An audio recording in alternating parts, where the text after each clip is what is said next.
Ngger anakku, ngaji iku kaya dene obor sing madhangi pepetenging ati.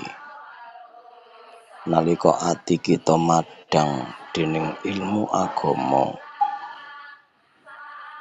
kita bakal luwih gampang mbédakake sing bener lan sing salah, sing becik lan sing ala.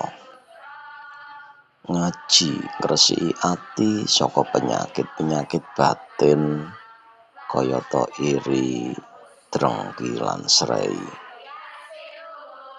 Urip ing donya iki kebak tantangan lan godaan.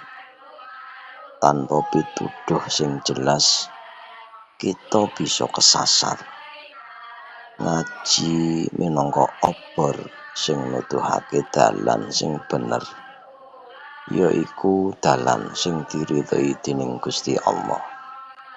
Kanthi ngaji kita ngerti tujuan urip, kewajiban kita marang Gusti Allah, lan hak-hak kita minangka manungsa. Ing tengah rame lan gegere urip, ngaji bisa dadi sumber ketentreman sing langgeng. Nalika kita nyedhaki kitab suci, kita nemokake katentreman batin sing ora bisa dituku karo bondo. Ngaji mulang kita sabar, syukur lan tawakal, sing kabeh iku minangka kunci ketentreman sejati.